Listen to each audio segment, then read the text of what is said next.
سب سے اولا والا ہمارا نبی، سب سے اولا والا ہمارا نبی، سب سے بالا والا ہمارا نبی، اپنے مولا کا پیارا ہمارا نبی، اپنے مولا کا پیارا ہمارا نبی، دونوں عالم کا دلہا ہمارا نبی، خلق سے اولیاء، اولیاء سے رسول، خلق سے اولیاء، اولیاء سے رسول، خلق سے اولیاء، اولیاء سے رسول، اور رسولوں سے اعلیٰ ہمارا نبی، کون دیتا ہے دینے کو منہ چاہیے، کون دیتا ہے دینے کو منہ چاہیے، کون دیتا ہے دینے کو منہ چاہیے، دینے والا ہے سچا ہمارا نبی، سب سے بالا والا ہمارا نبی۔ واجب الاحترام حاضرین، ناظرین، ناظرات، السلام علیکم ورحمۃ اللہ وبرکاتہ۔ جیسا کہ آپ حضرات کو معلوم ہے، یہ مہینہ رجب المرجب کا ہے، اور یہ مہینہ عزتوں والا، حرمت والا مہینہ ہے، جسے اللہ پاک نے قرآن پاک کے اندر ارشاد فرمایا منہا اربعۃ حرم، کہ 12 مہینوں میں سے 4 مہینے حرمت والے ہیں۔ ان 4 حرمت والے مہینوں میں سے ایک مہینہ رجب کا ہے۔ تو اے اللہ، یہ جو 4 مہینے حرمت والے ہیں، ان کے اندر ہمیں کیا کرنا چاہیے؟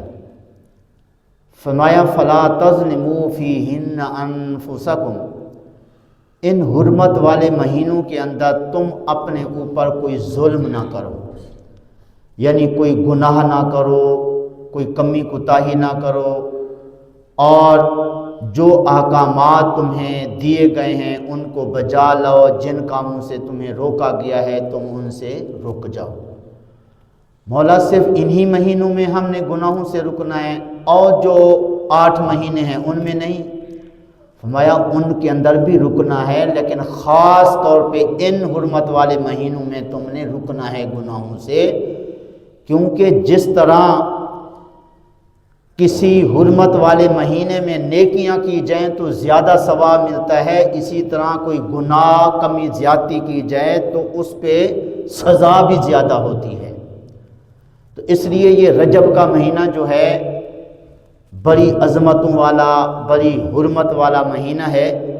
تو جو گزر گیا سو گزر گیا، اب جو بقیہ دن ہیں ان کے اندر ہمیں زیادہ سے زیادہ عبادت کرنی چاہیے، توبہ استغفار کرنی چاہیے، اپنے گناہوں کی معافی اللہ پاک سے مانگنی چاہیے، کیونکہ یہ مہینہ ایسا بابرکت اور عظمت والا مہینہ ہے کہ اس کے اندر اگر ایک روزہ رکھا جائے تو سال کے روزے کے برابر ثواب ملتا ہے۔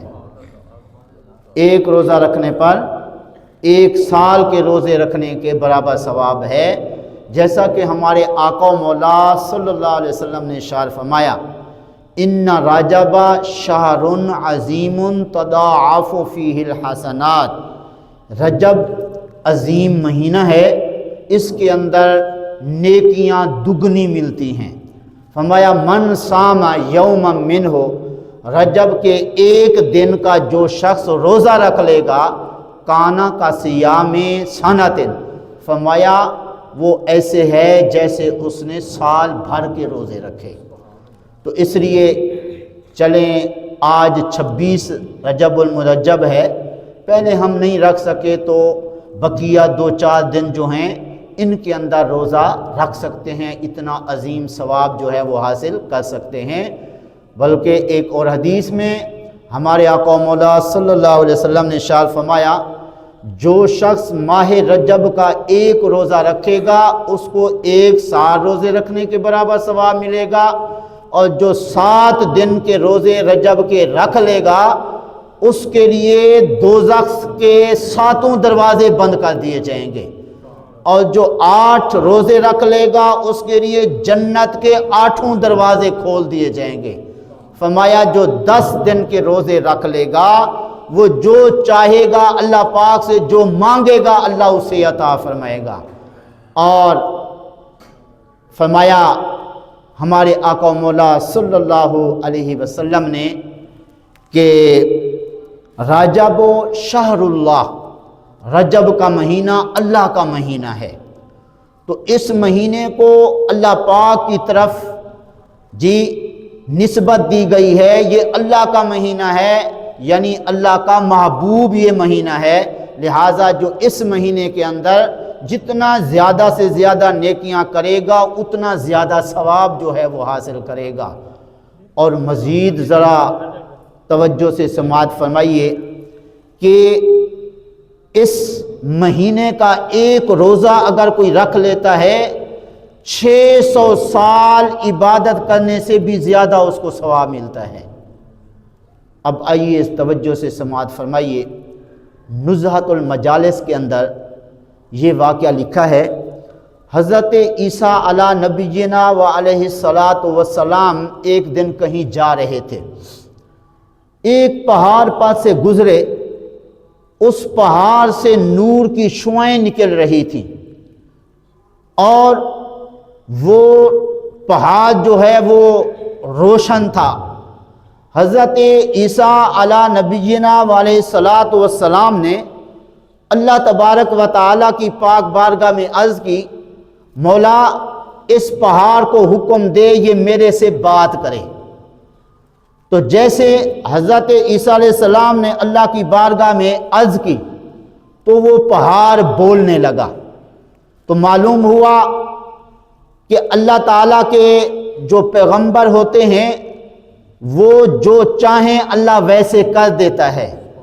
حضرت عیسیٰ علیہ السلام نے چاہا کہ پہاڑ جو ہے وہ بولے، چنانچہ وہ پہاڑ بولنے لگا، عرض کرنے لگا اے روح اللہ آپ کیا چاہتے ہیں؟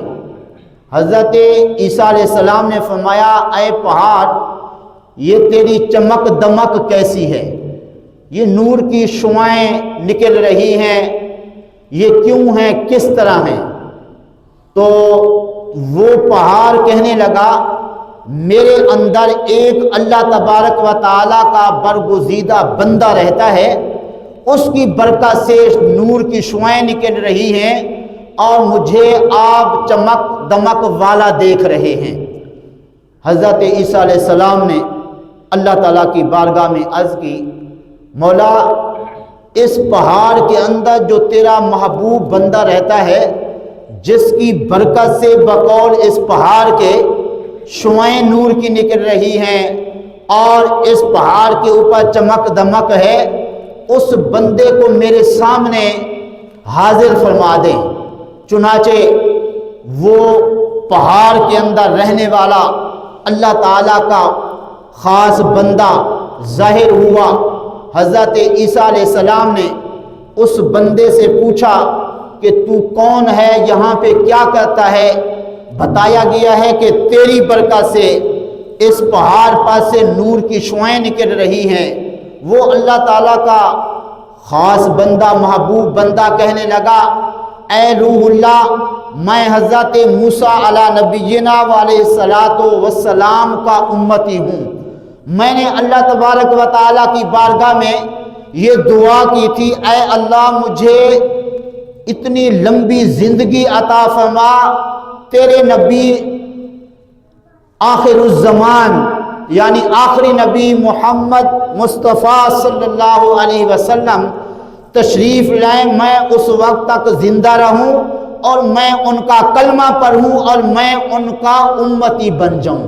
تو اللہ پاک نے میری یہ دعا، میری یہ تمنا پوری فرمائی۔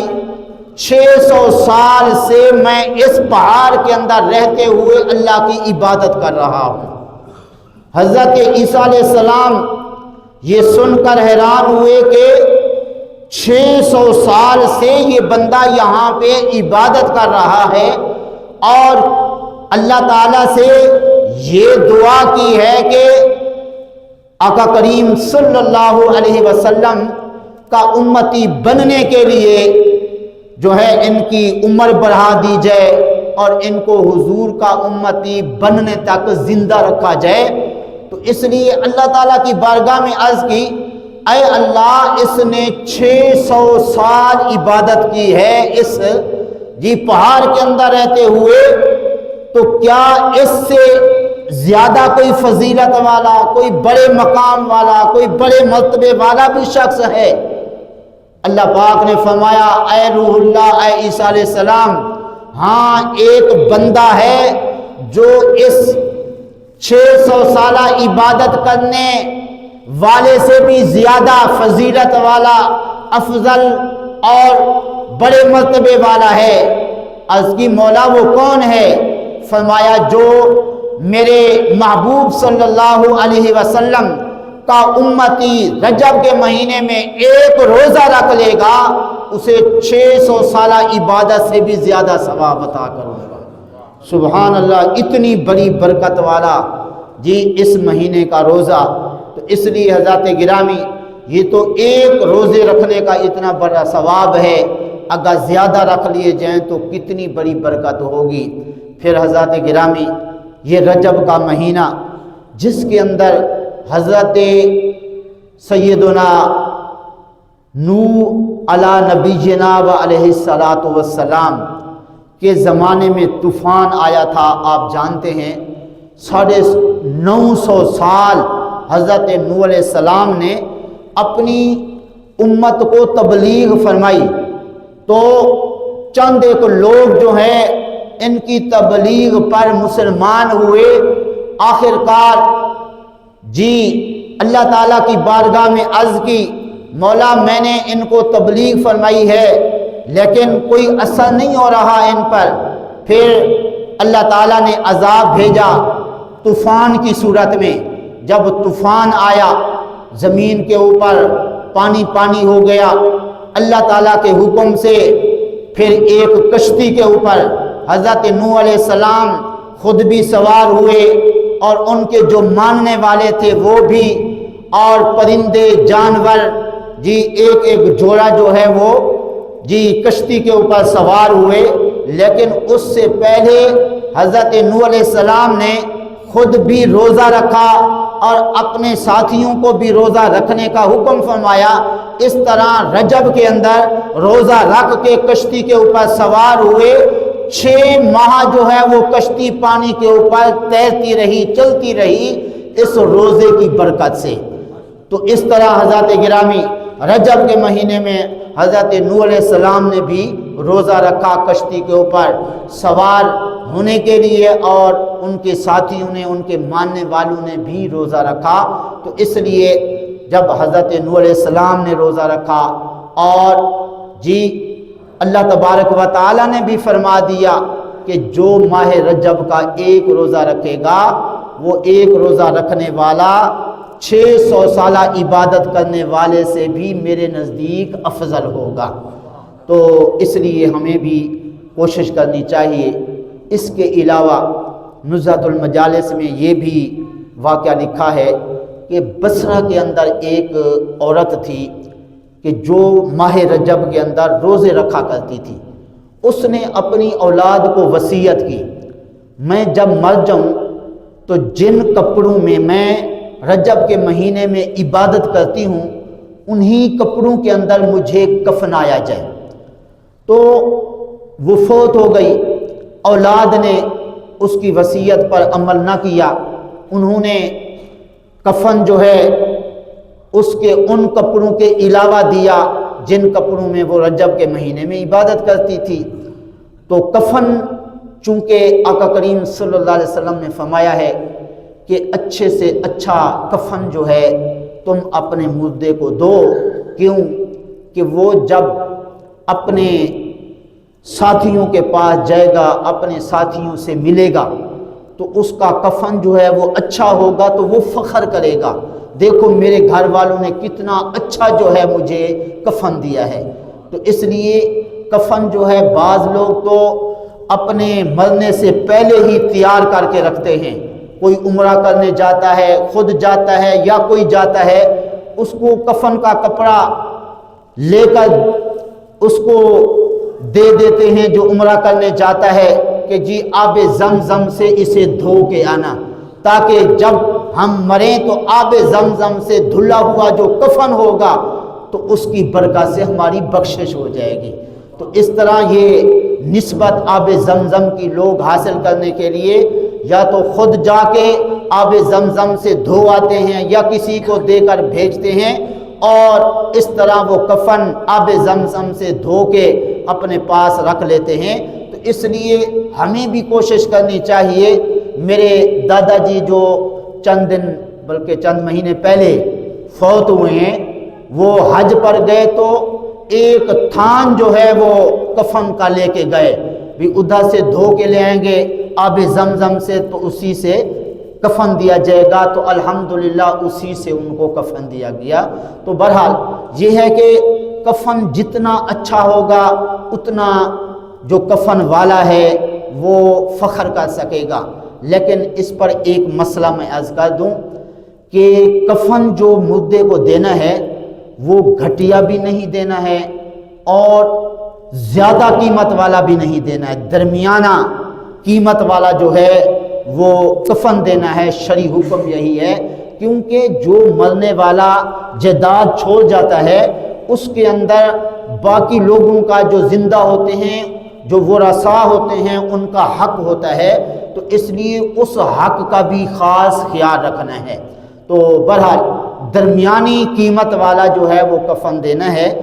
تو حضرت جی عیسیٰ علیہ نبینا وعلیہ الصلاۃ والسلام نے جو اللہ پاک سے جی عرض کیا تھا کہ اے اللہ اس 600 سالہ عبادت کرنے والا جو شخص ہے کیا اس سے بھی زیادہ فضیلت والا ہے؟ تو اللہ نے کیا فرمایا، جو ایک روزہ رجب کا رکھ لے گا اسے اس 600 سالہ عبادت کرنے والے سے بھی زیادہ ثواب ادا کروں گا اور وہ میرے نزدیک اس سے زیادہ افضل ہوگا. بات کر رہا تھا کہ بصرہ کی عورت جو تھی وہ فوت ہو گئی، اس کی وصیت پہ عمل نہ کیا گیا. تو جب اس کو دفن کر کے گھر میں اس کی اولاد ورثاء آئے تو دیکھا کہ جس کپڑے کے اندر اس کو کفن دیا گیا تھا وہ کپڑا جو ہے وہ گھر کے اندر موجود ہے، اور وہ دیکھ کر حیران ہوئے، بھئی اس کپڑے سے تو ہم نے اپنی ماں کو، اپنی عزیزہ کو کفن دیا تھا، یہ کپڑا واپس ہمارے گھر میں آیا پڑا ہے. غیب سے آواز آئی کہ اس اللہ کی بندی نے تمہیں وصیت کی تھی کہ رجب کے مہینے میں جن کپڑوں کو وہ پہن کے عبادت کرتی تھی انہی کپڑوں کے اندر تم ان کو کفن دینا، لیکن تم نے اس کی وصیت پر عمل نہیں کیا ہے، اس وجہ سے وہ اپنی قبر کے اندر کیا ہے غمگین تھی. تو اس لیے ہم نے انہی کپڑوں سے جن کو پہن کے وہ رجب کے مہینے میں عبادت کرتی تھی ہم نے وہی کپڑے اٹھا کے اس کو کفن دے دیا ہے تاکہ وہ اللہ کی بندی غمگین پریشان نہ ہو. سبحان اللہ. تو دیکھیے جو رجب کے مہینے میں عبادت کرے تو جو پھر اس کی خواہش ہوتی ہے اللہ اس کی وہ پوری فرماتا ہے۔ اس کی خواہش تھی کہ مجھے ان کپڑوں میں کفن دیا جائے جن کو پہن کے رجب کے مہینے میں عبادت کرتی تھی، تو گھر والوں نے تو اس پر عمل نہیں کیا، لیکن اللہ پاک نے پھر فرشتوں کی ڈیوٹی لگائی کہ یہ جو چاہتی ہے میری بندی ویسے تم کر دو، تو اس طرح وہ کپڑے فرشتے لے گئے تو اسی سے اس کو کفنایا اور اس کا غم اور پریشانی جو ہے وہ قبر کی دور ہو گئی۔ تو بہرحال ہمیں بھی کوشش کرنی چاہیے کہ اس رات کے اندر جو آ رہی ہے آج رات، یہ 27ویں کی ہے، اس رات کو چونکہ آقا کریم صلی اللہ علیہ وسلم کو معراج ہوئی تھی، اور یہ معراج اور آقا کریم صلی اللہ علیہ وسلم کا مسجد حرام سے مسجد اقصی تک جانا، پھر لامقام پہ جانا، یہ آقا کریم صلی اللہ علیہ وسلم کا بہت بڑا معجزہ ہے۔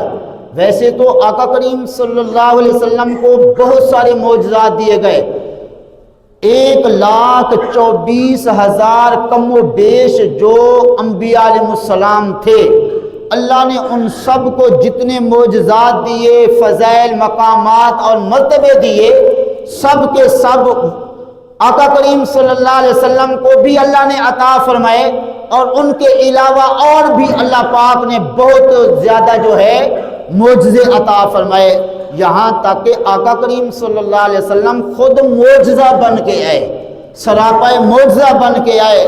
آقا کریم صلی اللہ علیہ وسلم کس طرح سراپائے معجزہ تھے، آئیے ذرا ایک بات آپ کو عرض کر دوں۔ حضرت عباد بن عبد الصمد رضی اللہ تعالیٰ عنہ فرماتے ہیں، حضرت انس رضی اللہ تعالیٰ عنہ کی بارگاہ میں ہم حاضر ہوئے، تو آقا کریم صلی اللہ علیہ وسلم کے یہ صحابی حضرت انس رضی اللہ تعالیٰ عنہ کے پاس جب حاضر ہوئے تو انہوں نے اپنی ایک کنیز کو دسترخوان بچھانے کا حکم دیا، دسترخوان بچھ گیا، پھر فرمایا ایک رومال لایا جائے، جب رومال لایا گیا تو وہ تھوڑا سا میلا تھا، اس کو دھونے کی ضرورت تھی، تو حضرت انس رضی اللہ تعالیٰ عنہ نے فرمایا یہ جو رومال ہے اس کو جلتے تنور کے اندر ڈال دو۔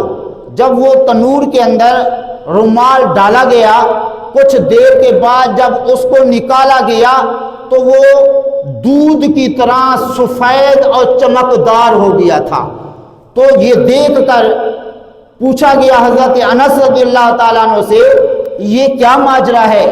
ویسے تو کپڑے اگر ڈالے جائیں آگ کے اندر تو وہ جل جاتے ہیں، یہ عجیب بات ہے کہ یہ رومال آگ کے اندر ڈالا گیا، بجائے جلنے کے پہلے یہ میلا تھا، اب دودھ کی طرح سفید اور چٹا نظر آ رہا ہے۔ حضرت انس رضی اللہ تعالی عنہ نے فرمایا اصل میں یہ رومال جو تھا اس سے آقا کریم صلی اللہ علیہ وسلم نے اپنا چہرہ پاک صاف کیا تھا، تو آقا کریم صلی اللہ علیہ وسلم کے چہرے پاک پر لگنے کی برکت سے اب یہ رومال جو ہے اسے آگ کے اندر دھونے کی بجائے ڈالا جاتا ہے تو یہ دودھ کی طرح سفید اور چٹا ہو جاتا ہے۔ تو ظاہر ہے کہ یہ کپڑا آج اگر ہم ڈالیں چاہے اپنے چہرے پر مل لیں لیکن یہ جل جاتا ہے آگ کے اندر اگر ڈالا جائے، لیکن ہمارے آقا کریم صلی اللہ علیہ وسلم کو اللہ پاک نے سراپائے معجزہ بنا کے بھیجا، آپ کے چہرے سے لگا ہوا جو کپڑا ہے وہ آگ میں جلتا نہیں ہے بلکہ آگ میں ڈالنے کے بعد وہ دودھ کی طرح چٹا اور سفید ہو جاتا ہے۔ تو بہرحال ہمارے آقا کریم صلی اللہ علیہ وسلم کو بہت سارے معجزات عطا فرمائے گئے، انہی میں سے ایک معجزہ کیا ہے مسجد حرام سے مسجد اقصی تک تھوڑے سے وقت کے اندر جانا، پھر لامقام پہ جانا، پھر واپس تھوڑے سے وقت کے اندر آ جانا، یہ ہمارے آقا کریم صلی اللہ علیہ وسلم کا بہت بڑا معجزہ ہے۔ اور یہ جو آقا کریم صلی اللہ علیہ وسلم کا آسمانوں پہ جانا، لامقام پہ جانا ہے، اس کا سبب کیا ہے؟ اس کے کئی سبب ہیں، ان میں سے میں ایک دو عرض کر دیتا ہوں۔ آقا کریم صلی اللہ علیہ وسلم لا مقام پہ کیوں گئے؟ اس کی ایک وجہ یہ ہے، آقا کریم صلی اللہ علیہ وسلم کو اپنی امت کے گناہ دکھائے گئے جو آپ صلی اللہ علیہ وسلم کو بہت زیادہ دکھائی دیے۔ آپ صلی اللہ علیہ وسلم ابھی تک نماز فرض نہیں ہوئی تھی اور لا مقام پہ تشریف نہیں لے گئے تھے۔ آقا کریم صلی اللہ علیہ وسلم رات کو کبھی کچھ دیر کے لیے سو جاتے، کبھی عبادت کرتے، تو ایک دن آپ سو رہے تھے، حضرت جبریل علیہ السلام تشریف لائے، عرض کی آقا اللہ پاک ارشاد فرماتا ہے آپ کو ہم امت کے پاس بھیجا ہے، تو آپ کا یہ سونا جو ہے یہ آپ کو اگر ہم گناہ ان کے دکھا دیں تو آپ کو اندازہ ہو جائے گا کہ یہ وقت سونے کا نہیں ہے۔ چنانچہ حضرت جبریل علیہ السلام ایک جگہ پر حضور کو لے گئے اور وہاں پر حضور کو اپنی امت کے گناہ دکھائے جو بہت زیادہ دکھائی دیے۔ آپ صلی اللہ علیہ وسلم نے پھر اس کے بعد سونا بند کر دیا، دن کو بھی اللہ کی عبادت میں مصروف، رات کو بھی قیام کی حالت میں، یہاں تک کہ لمبے لمبے قیام کرتے حضور اپنی امت کے بارے میں روتے روتے یہ حال ہو گیا کہ پاؤں کے اوپر ورم آ گئی، پاؤں سوج گئے، رات دن روتے رہے۔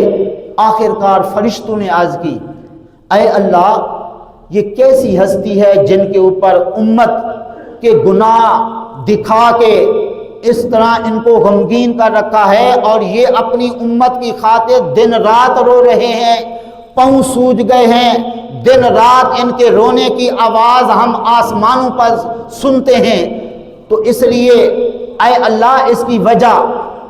تو اللہ پاک نے فرمایا اے فرشتوں کوئی بات نہیں، میں اپنے محبوب کو لا مقام پہ بلا لیتا ہوں اور لا مقام پہ بلا کے اپنے محبوب کو اپنی رحمت کے خزانے دکھا دیتا ہوں تاکہ میرے محبوب کو پتہ چل جائے میری رحمت کے خزانے بڑے ہیں اور ان کی امت کے گناہ تھوڑے ہیں۔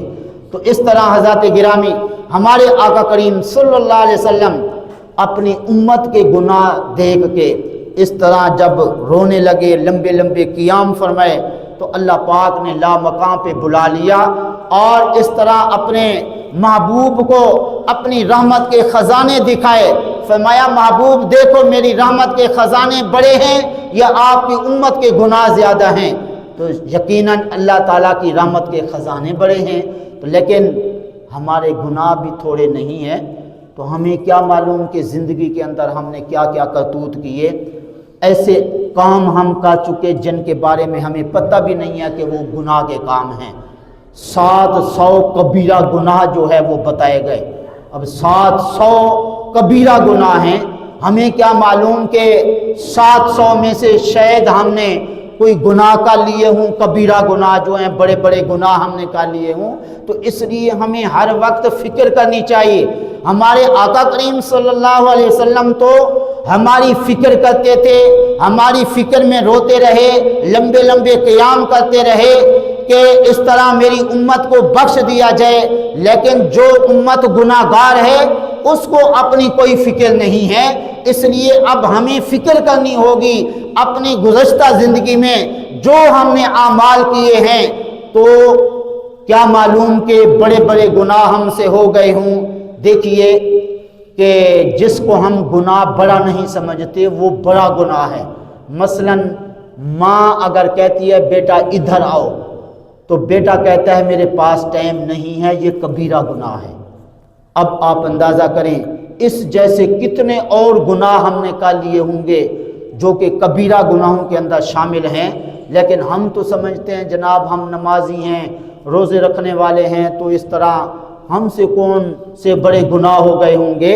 لیکن یہ ذرا ذہن میں رکھ لیجئے، ہمارے آقا کریم صلی اللہ علیہ وسلم نے ارشاد فرمایا کہ جو نیکیاں کر کے نیکیوں کو یاد رکھیں، برائیاں کر کے گناہوں کو برائیوں کو بھول جائیں، یہ بدبخت انسان ہیں۔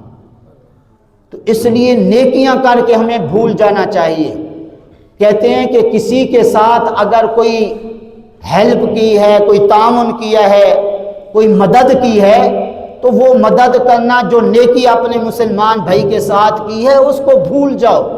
اس طرح نہیں کہ ہر موقع پہ پریشان کرو اس کو، جی میں نے فلاں نیکی کی تھی آپ کے ساتھ، فلاں نیکی کی تھی، فلاں نیکی کی تھی۔ تو فرمایا یہ نیکی کر کے بھی کسی کے ساتھ تم بھول جاؤ، اور بھی نیکیاں کی ہیں تو وہ بھی تم بھول جاؤ، اس لیے کہ اگر تم کو نیکیاں یاد رہیں، کیا معلوم کہ تمہاری وہ نیکیاں قبول بھی ہوئی ہیں یا نہیں۔ اسی طرح گناہ تم بھول جاؤ یہ سمجھ کے کہ جی ہم نے تو توبہ کر لی ہے، کیا معلوم وہ تمہاری توبہ قبول بھی ہوئی ہے یا نہیں۔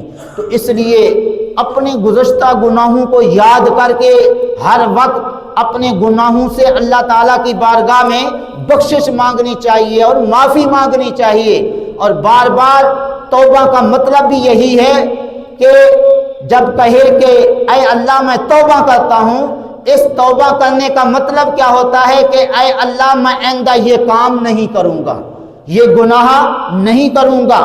اب جمعے والے دن ہم توبہ کرتے ہیں اور کہتے ہیں اے اللہ ہم وعدہ کرتے ہیں کسی قسم کی برائی کرنے کی کوشش نہیں کریں گے۔ لوگ کہتے ہیں کہ دیکھیں جی یہ تو مولوی صاحب ہم سے وعدہ لے لیتا ہے، تو وعدہ کرنے کے بعد ہم باہر جاتے ہیں نہ جانے کتنے گناہ کر لیتے ہیں۔ تو بھائی توبہ کا مطلب بھی یہی ہے کہ اللہ تعالیٰ سے آئندہ گناہ نہ کرنے کا وعدہ کرنا۔ اللہ نے فرمایا توبو اللہ، اللہ کی بارگاہ میں تم توبہ کرو۔ جب ہم کہتے ہیں کہ اے اللہ ہم توبہ کرتے ہیں، تو اس توبہ کا مطلب کیا ہوتا ہے کہ اے اللہ ہم وعدہ کرتے ہیں کہ آئندہ یہ گناہ نہیں کریں گے۔ تو ہم پہلے سے اصل میں وعدہ کر چکے ہیں عالم ارواح کے اندر، کلمہ پڑھنے کے بعد جب ہم بالغ ہوئے مکلف ہوئے کلمہ شریف پڑھا تو ساتھ یہ وعدہ ہو گیا اے اللہ ہم تیری نافرمانی نہیں کریں گے۔ اب جو جمعے کے دن ہم اجتماعی طور پہ اللہ کی بارگاہ میں عرض کرتے ہیں اے اللہ ہم وعدہ کرتے ہیں تیری کسی قسم کی نافرمانی کرنے کی ہرگز کوشش نہیں کریں گے، تو یہ اس پہلے وعدے کو دہرانا ہے، یہ نہیں ہے کہ ہم نیا وعدہ کر رہے ہیں۔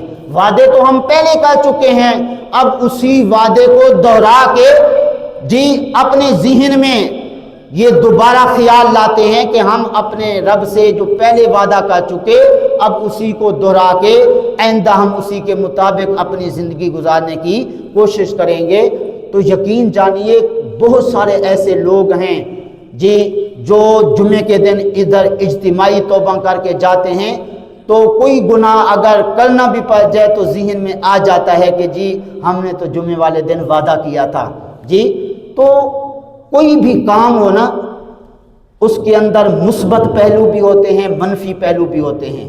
مثبت پہلو کو اصل میں دیکھنا چاہیے، ہم منفی پہلو کو زیادہ دیکھتے ہیں، مثبت جو پہلو ہیں ان کو پیش نظر رکھنا چاہیے۔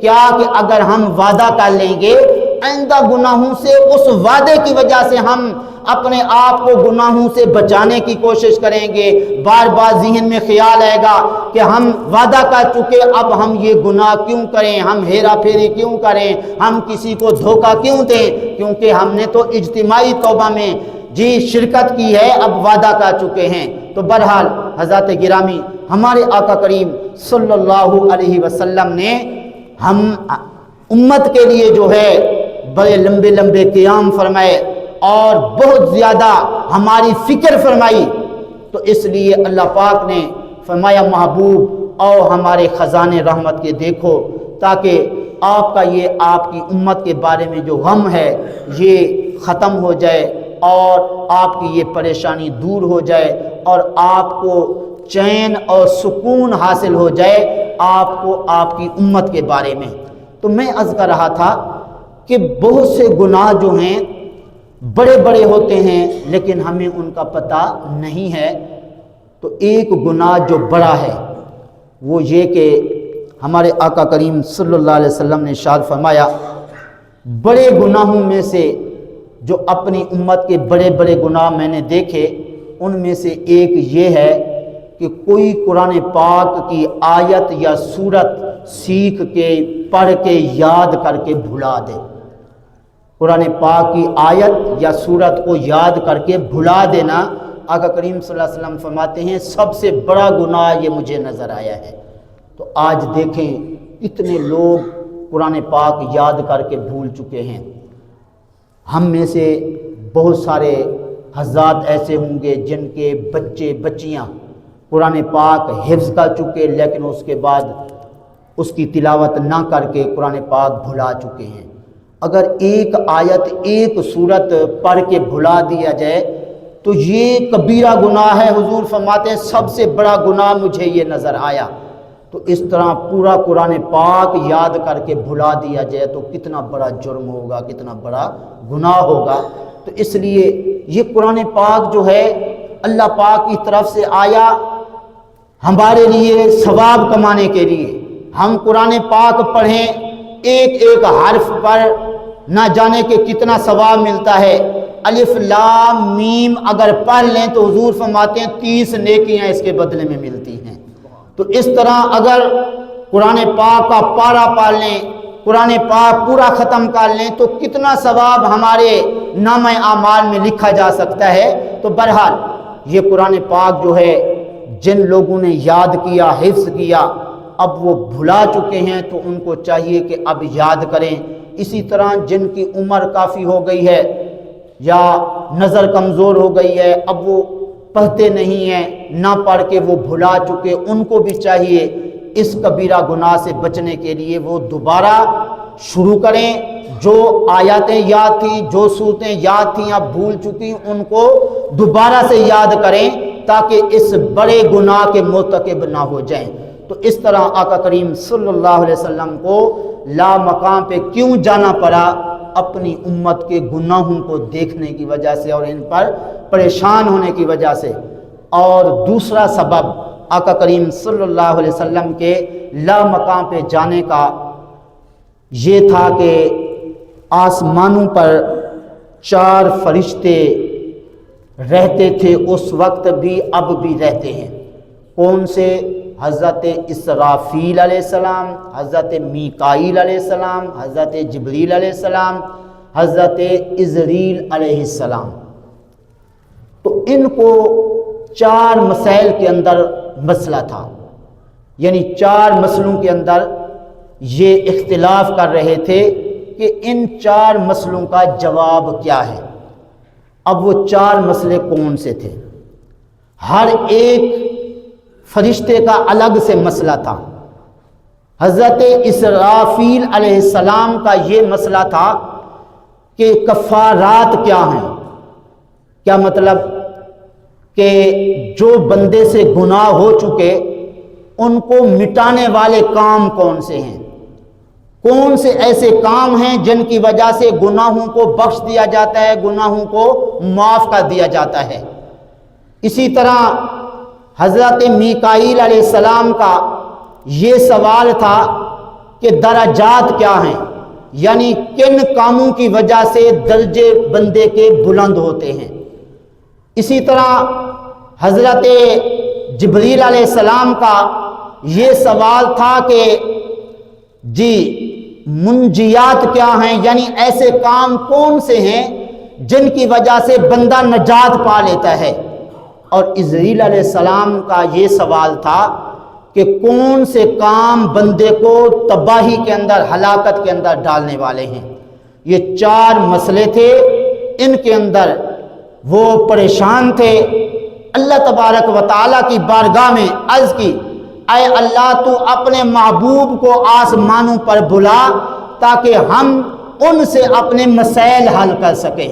تو اللہ پاک نے ان فرشتوں کی گزارش پر آقا کریم صلی اللہ علیہ وسلم کو آسمانوں پر بلایا، لا مقام پہ بلایا، اور آقا کریم صلی اللہ علیہ وسلم جب ان فرشتوں کے پاس سے گزرے، یہ فرشتے پھر آقا کریم صلی اللہ علیہ وسلم سے ملے اور اپنے اپنے سوالوں کا جواب حضور سے لیا۔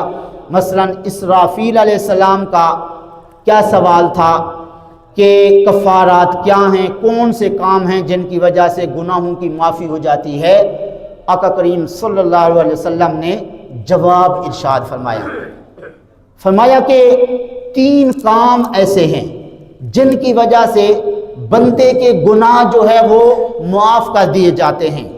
کون کون سے؟ فرمایا ایک تو سخت سردی میں مکمل وضو کرنا۔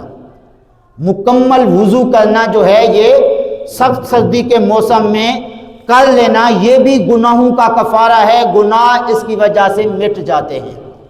آج کل کتنی سردی پڑ رہی ہے، لوگ جلدی جلدی جو ہے ہاتھ گیلے کر کے اس طرح پھیر لیتے ہیں، بازوں کے اوپر، چہرے کے اوپر گیلے کر کے پھیر لیتے ہیں، پانی چہرے کے اوپر نہیں جانے دیتے، اور اس طرح بازوں کے اوپر بھی پانی نہیں جانے دیتے، جی پانی بہت ٹھنڈا ہے تو اس طرح سردی لگ جائے گی، بیمار ہو جائیں گے۔ لیکن یاد رکھیے کہ اگر وضو صحیح نہ ہوا تو نماز بھی نہیں ہوگی، ٹھیک ہے نا؟ تو یہ جو وضو کرنا ہے نا، یہ اہم مسئلہ ذرا سماعت فرما لیجئے۔ وضو کرنے کے اندر پانی بہانا شرط ہے۔ چہرے کے اوپر پانی جب ڈالنا ہے تو ماتھے کے اوپر اس طرح ڈالنا ہے کہ نیچے پانی بہہ جائے۔ اگر پانی بہتا نہیں ہے، ہاتھ جو ہے وہ گیلے کر کے ایسے چہرے کے اوپر مل لیں گے، یا ہاتھ گیلے کر کے بازوں کے اوپر مل لیں گے، پاؤں کے اوپر مل لیں گے، تو اس طرح گیلے ہاتھ مل لینے کی وجہ سے وضو نہیں ہوتا ہے۔ وضو کرنے کے لیے شرط کیا ہے کہ پانی بہہ جائے۔ لہذا جو لوگ چلوں بھر کے ایسے منہ کے اوپر مارتے ہیں کہ پانی چہرے کے اوپر لگ کے پھر نیچے گر جاتا ہے، بہتا نہیں ہے چہرے کے اوپر، ایسی صورت میں چہرہ نہیں دھلے گا۔ جب چہرہ نہیں دھلے گا تو وضو بھی نہیں ہوگا۔ تو اس لیے یہ خاص طور پہ خیال رکھا جائے، چہرہ دھوتے ہوئے پانی چہرے کے اوپر بہہ جائے، اسی طرح بازو دھوئے تو پانی بہہ جائے، پاؤں دھوئیں تو اس وقت بھی پانی کیا بہہ جائے۔ تو اس لیے فرمایا کہ سخت سردی کے موسم میں مکمل وضو کرنے سے اللہ گناہ مٹا دیتا ہے۔ بعض لوگوں نے تو وضو کرتے وقت جو گناہ وضو کرنے کی برکت سے جھلتے ہیں، وہ گناہ بھی پانی کے اندر بہتے ہوئے دیکھ لیے۔ حضرت امام ابو حنیفہ رحمۃ اللہ علیہ جو ہمارے امام ہیں، جن کی وجہ سے ہم حنفی کہلاتے ہیں، انہوں نے وضو کرنے کے دوران جو وضو کرنے والوں کے گناہ پانی کے اندر مکس ہو کے بہتے پانی کے اندر جا رہے تھے تو دیکھ کر فرمایا یہ فلاں فلاں گناہ جو ہے وہ بہتے ہوئے جا رہے ہیں۔ آقا کریم صلی اللہ علیہ وسلم نے خود فرمایا چہرہ دھونے سے چہرے کے گناہ جھڑ جاتے ہیں، اور بازو دھونے سے بازو کے گناہ جو ہے وہ نکل جاتے ہیں، پاؤں دھونے سے اس طرح جو ہے وہ پاؤں کے گناہ جو ہے وہ پانی کے اندر مکس ہو کے بہہ جاتے ہیں۔ اب آپ کہیں گے کہ پاؤں کے کون سے گناہ؟